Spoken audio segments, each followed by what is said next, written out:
Good evening everyone, welcome to civil services study. यह है practice set number 93। Practice करेंगे इसमें हम करंट अफेयर्स के प्रश्नों पर। इस टेस्ट सीरीज़ की प्लेलिस्ट बना रखी है, डिस्क्रिप्शन बॉक्स में लिंक है उसका, वहाँ पर आप टेस्ट नंबर 1 से लेकर इस टेस्ट तक पहुँच सकते हैं। तो चलिए स्टार्ट करते हैं। टेलीग्राम चैनल से जुड़ जाएगा सिविल सर्विसेज स्टडी के लेटेस्ट टेस्ट का नोटिफिकेशन पाने के लिए। पहला प्रश्न है, दो स्टेटमेंट के साथ बताने के इनमें से कौन सा करेक्ट है। निम्नलिखित कथनों पर विचार करेंगे।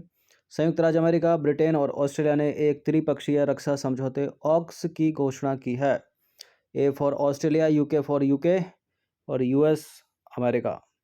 देखिए इसके अंतर्गत होगा क्या, अमेरिका और ब्रिटेन ऑस्ट्रेलिया को परमाणु ऊर्जा से संचालित पनडुब्बियों का बेड़ा तैयार करने में सहायता करेंगे।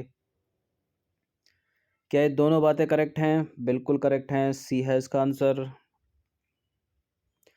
तो दोनों के दोनों स्टेटमेंट करेक्ट हैं। इस समझौते को हिंद प्रशांत क्षेत्र में स्थिरता को बढ़ावा देने की दिशा में एक महत्वपूर्ण कदम माना जा रहा है।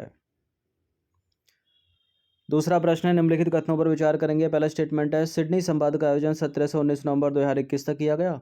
सिडनी संवाद वैश्विक स्तर पर कानून एवं व्यवस्था की स्थिति पर डिजिटल डोमेन के परिणामों पर चर्चा करने के लिए साइबर तथा महत्वपूर्ण प्रौद्योगिकियों का एक वार्षिक शिखर सम्मेलन है। इस तरह के प्रश्न यूपीएससी सिविल सेवा में ज़्यादा पूछे जाते हैं कि हाल ही में समाचारों में रहा सिडनी संवाद है क्या ये। तो साइबर तथा महत्वपूर्ण प्रौद्योगिकियों का एक वैश्विक, ठीक है, एक वार्षिक शिखर सम्मेलन है। फिलहाल ये करेक्ट है, दोनों के दोनों स्टेटमेंट, सी है इसका आंसर। तो देखिए यह ऑस्ट्रेलियाई सामरिक नीति संस्थान की एक पहल है जो राजनीतिक, व्यावसायिक और सरकारी नेतृत्वकर्ताओं को एक मंच पर लाती है। भारत के प्रधानमंत्री ने सिडनी संवाद में मुख्य व्याख्यान दिया है हाल ही में। तीसरा प्रश्न है, इंडो पैसिफिक रीजनल डायलॉग को निम्नलिखित में से कब पहली बार आयोजित किया गया था। 2018 में किया गया था। देखिए इंडो पैसिफिक रीजनल डायलॉग भारतीय सेना का शीर्ष अंतर्राष्ट्रीय वार्षिक सम्मेलन है, जिसे वर्ष 2018 में पहली बार आयोजित किया गया था। अब इससे रिलेटेड ये प्रश्न एक, निम्नलिखित कथनों पर विचार करेंगे। पहला स्टेटमेंट है, 27 से 29 अक्टूबर 2021 को 3 दिवसीय ऑनलाइन कार्यक्रम के रूप में इंडो पैसिफिक रीजनल डायलॉग 2021 का आयोजन किया गया और यह 21वीं सदी के दौरान समुद्र रणनीति में विकास, अनिवार्यता, चुनौतियां और आगे का रास्ता विषय पर केंद्रित था। ये दोनों भी स्टेटमेंट करेक्ट हैं, सी है इसका आंसर। क्वेश्चन नंबर 5 पर आ जाइए। भारत को यूनेस्को की विश्व धरोहर समिति में कितने वर्षों के कार्यकाल के लिए चुना गया है। 2 वर्ष, 3 वर्ष, 4 वर्ष, 5 वर्ष। 2 वर्ष से अधिक है, 5 वर्ष से कम है, 3 वर्ष या 4 वर्ष, 4 वर्ष। तो 25 नवंबर 2021 को भारत को यूनेस्को की विश्व धरोहर समिति में 4 वर्ष यानी वर्ष 2022 से इस साल से 2025 तक के लिए 142 मतों से चुना गया है। क्वेश्चन नंबर 6 पर आ जाइए। हाल ही में इंटरनेशनल स्पेस स्टेशन में किस चीज़ की खेती की गई है। मिर्च की, आम की, संतरे की, उपरोक्त में से कोई नहीं। आम एक बड़ा वृक्ष है, ठीक है, तो इसकी संभावना बहुत कम है। अधिकतर आईएसए में जैसे वाणिज्यिक फसलें हो गई, ठीक है, छोटी फसलें, तो उनको उगाना ज़्यादा आसान है। तो मिर्च यहाँ पर सही उत्तर हो जाएगा, ए है इसका आंसर। तो अक्टूबर 2021 में अमेरिकी अंतरिक्ष एजेंसी नासा के अंतरिक्ष यात्रियों ने पहली बार इंटरनेशनल स्पेस स्टेशन में मिर्च की खेती की। नंबर 7 पर आ जाइए। निम्नलिखित कथनों पर विचार करेंगे, दो स्टेटमेंट के साथ बताइए कौन सा करेक्ट है। भारत जो है वो संयुक्त राष्ट्र मानवाधिकार परिषद में 6 वर्ष के कार्यकाल के लिए भारी बहुमत के साथ निर्वाचित हुआ है। 6वें कार्यकाल के लिए भारी बहुमत से निर्वाचित हुआ है और संयुक्त राष्ट्र मानवाधिकार परिषद में भारत का जो कार्यकाल होगा वो 2022 से यानी इस साल से लेकर 2024 तक रहेगा। क्या ये बातें सत्य हैं? दोनों सत्य हैं, सी है इसका आंसर। नंबर 8 पर आ जाइए। निम्नलिखित में से कौन सा संसद में महिलाओं के बहुमत वाला प्रथम देश बना है। कौन सा संसद है इसमें जो महिलाओं के बहुमत वाला प्रथम देश बना है। यहाँ की संसद में महिलाओं की संख्या पुरुषों से अधिक हो गई है और इसका उत्तर है आइसलैंड। तो आइसलैंड संसद में महिलाओं के बहुमत वाला संसद बन गया है, प्रथम देश बन गया है विश्व का, ठीक है। यहाँ की संसद में महिलाओं की संख्या जो है वो पुरुषों से अधिक हो गई है और इसकी प्रधानमंत्री महिला ही हैं। क्वेश्चन नंबर 9 पर आ जाइए। निम्नलिखित में से भारत का सबसे बड़ा मैन्युफैक्चरिंग हब कौन सा बन गया है। महाराष्ट्र को पीछे कर दिया है, ठीक है, गुजरात चला गया शीर्ष पर। देखिए, भारतीय रिजर्व बैंक के आंकड़ों के अनुसार गुजरात देश का सबसे प्रमुख विनिर्माण केंद्र बन गया है और इसने महाराष्ट्र को पीछे छोड़ दिया है। 10वां प्रश्न है, निम्नलिखित कथनों पर विचार करेंगे। तीन तीन स्टेटमेंट है, बताने के इनमें से कौन सा करेक्ट होगा। दिसंबर 2021 में चीन को पीछे छोड़ते हुए भारत एशिया में फिनटेक के सबसे बड़े बाजार के रूप में उभरा है। फिनटेक जो है वो फाइनेंशियल टेक्नोलॉजी का संक्षिप्त रूप है और यदि वित्तीय कार्यों को प्रौद्योगिकी की मदद से पूरा किया जाए तो उसे फिनटेक कहा जा सकता है। बिल्कुल कहा जा सकता है। ये सारे के सारे करेक्ट हैं, तीनों के तीनों। नंबर 11 पर आ जाइए। विश्व आर्थिक आउटलुक रिपोर्ट निम्नलिखित में से किसके द्वारा जारी की जाती है। इंग्लिश में वर्ल्ड इकोनॉमिक आउटलुक। यह प्रश्न यूपीएससी सिविल सेवा में 2013 में पूछा गया था और इसका उत्तर है इंटरनेशनल मॉनेटरी फंड यानी अंतर्राष्ट्रीय मुद्रा कोष। तो अंतर्राष्ट्रीय मुद्रा कोष के द्वारा विश्व आर्थिक आउटलुक या वर्ल्ड इकोनॉमिक आउटलुक रिपोर्ट जो है वो जारी की जाती है। यह रिपोर्ट वर्ष में 2 बार अप्रैल महीने में और अक्टूबर महीने में जारी की जाती है। 12वां प्रश्न है, वर्ष 2021 में सबसे ज़्यादा प्रेषण यानी रेमिटेंस प्राप्त करने वाला देश निम्नलिखित में से कौन सा बन गया है। जो विदेशों से किसी दूसरे देश में पैसा आता है, ठीक है, इसका उत्तर फिलहाल भारत है, तो उसको रेमिटेंस बोलते हैं। यूएस से आएगा तो यूएस रेमिटेंस बोलते हैं। और इसके आने के कई कारण हो सकते हैं, जैसे कि भारतीय जो विदेशों में काम करते हैं पैसा भेज रहे हो, ठीक है, गूगल एडवर्ड हो गया, यूट्यूब एक बड़ा माध्यम है भारत में रेमिटेंस लाने का। तो विश्व बैंक की नवीनतम रिपोर्ट विश्व बैंक के प्रेषण मूल्य विश्वव्यापी डेटाबेस के अनुसार भारत 2021 में 87 बिलियन डॉलर प्राप्त कर रहे, ठीक है, करके प्रेषण का दुनिया का सबसे बड़ा प्राप्तकर्ता बन गया है। और भारत के बाद क्रमशः आता है चीन, मैक्सिको, फिलीपींस और मिस्र। क्वेश्चन नंबर 13 पर आ जाइए। निम्नलिखित कथनों पर विचार करेंगे, 2 स्टेटमेंट के साथ बताइए कौन सा करेक्ट होगा इसमें। 10 अगस्त 2021 को प्रधानमंत्री नरेंद्र मोदी ने वीडियो कॉन्फ्रेंसिंग के माध्यम से उत्तर प्रदेश के महोबा जिले में प्रधानमंत्री उज्ज्वला योजना के दूसरे चरण यानी उज्ज्वला योजना 2.0 की शुरुआत की। कहाँ से? महोबा से, यूपी के।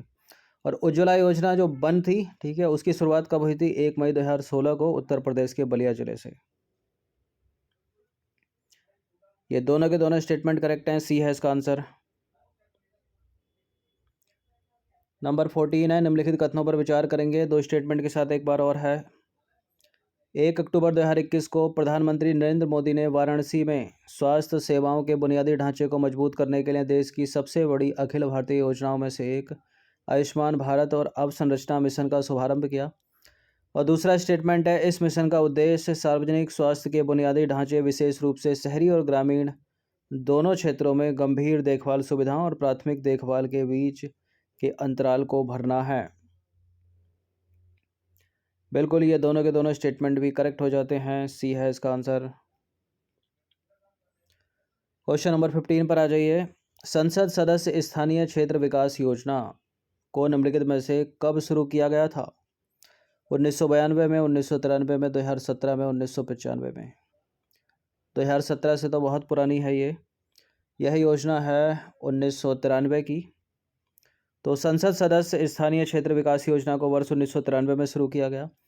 यह सांसदों को अपने निर्वाचन क्षेत्रों में विकास कार्यों की सिफारिश करने में सक्षम बनाती है।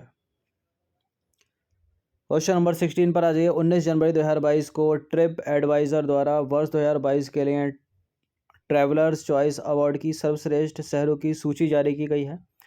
आपको बताना है कि इनमें से किस शहर को वर्ष 2022 के लिए विश्व में सबसे लोकप्रिय गंतव्य शहर के अवार्ड से नवाजा गया है। इसका उत्तर है दुबई, यूएई। देखिए, 19 जनवरी 2022 को ट्रैवल प्लेटफॉर्म ट्रिप एडवाइज़र द्वारा वर्ष 2022 के ट्रैवल चॉइस अवार्ड सर्वश्रेष्ठ स्थलों में से सर्वश्रेष्ठ शहरों की सूची जारी की गई।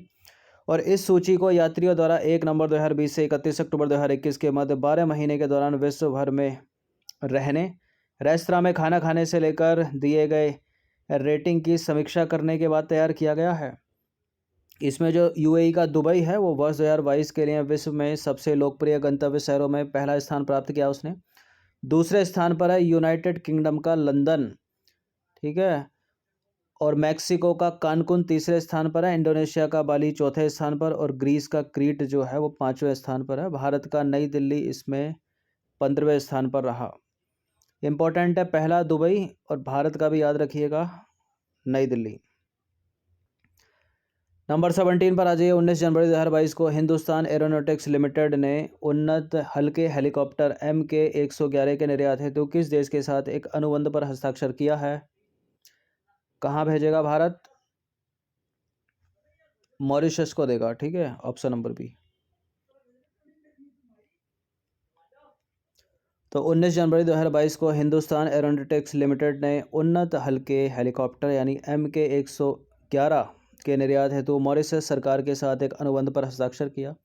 इस हेलीकॉप्टर का उपयोग जो है वो मॉरिशस पुलिस बल करेगा। मॉरिशस पहले से ही हिंदुस्तान एरोनॉटिक्स लिमिटेड द्वारा निर्मित उन्नत हल्के हेलीकॉप्टर और डोनियर डियो 228 विमान संचालित करता रहा है, ठीक है, भारत वाले। क्वेश्चन नंबर 18 पर आ जाइए। हाल ही में नुसंतरा समाचारों की सुर्खियों में रहा, क्या है ये? चंद्रमा के समान व्यास वाला एक क्षुद्रग्रह है क्या? जेनेटिक इंजीनियरिंग द्वारा उत्पन्न संतरे की प्रजाति इंडोनेशिया की नई राजधानी का नाम है या अंतर्राष्ट्रीय स्पेस स्टेशन में उगाया गया एक पौधे की प्रजाति है नुसंतरा। ना ये ISA में उगाए गए पौधे की प्रजाति है, ना ये जेनेटिक इंजीनियरिंग द्वारा उत्पन्न संतरे की प्रजाति है, और ना ही ये कोई एस्टेरॉयड है चंद्रमा के समान व्यास वाला। ये तो है इंडोनेशिया की नई राजधानी का नाम। देखिए 18 जनवरी 2022 को इंडोनेशिया की संसद ने देश की नई राजधानी से संबंधित विधेयक को मंजूरी प्रदान की है और इस देश की नई राजधानी का नाम नुसंतरा होगा। नुसंतरा का अर्थ क्या होता है? द्वीप समूह। नुसंतरा पूर्वी कालीमंगन क्षेत्र में स्थित है जो बोर्नियो द्वीप का हिस्सा है और नई राजधानी को वर्ल्ड सिटी विजन के तहत तैयार किया जाएगा। World city vision. Question number 19 पर आ जाइए। 18 जनवरी 2022 को भारत ने किस देश को $500 मिलियन का ऋण प्रदान करने की घोषणा की है? नेपाल को, म्यांमार को, श्रीलंका को, अफगानिस्तान को? किसको देगा भारत? श्रीलंका को देगा। तो 18 जनवरी 2022 को भारत सरकार ने श्रीलंका को $500 मिलियन का ऋण प्रदान करने की घोषणा की। यह ऋण श्रीलंका को पेट्रोलियम उत्पादों की खरीद में मदद करेगा जो बड़े पैमाने पर ईंधन और ऊर्जा संकट का सामना कर रहा है। जो कौन? श्रीलंका।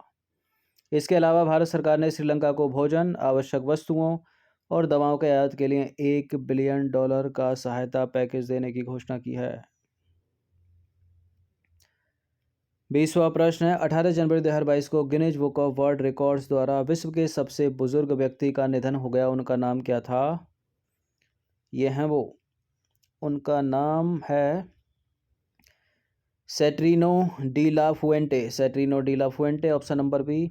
खगेंद्र थापा दुनिया के सबसे छोटे कद के व्यक्ति थे, ये नेपाल के थे। 2020 में इनका निधन हो गया।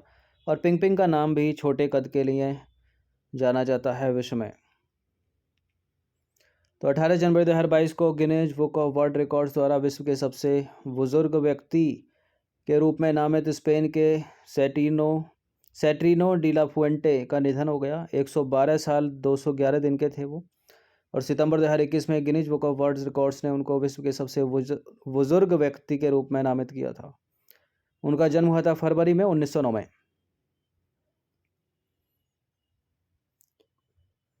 तो ये 20 प्रश्न थे, इनकी प्रैक्टिस एक बार कर लीजिएगा। जितने भी स्टूडेंट UKPSC PCS वाले हैं और साथ साथ प्रैक्टिस करते रहें। धन्यवाद।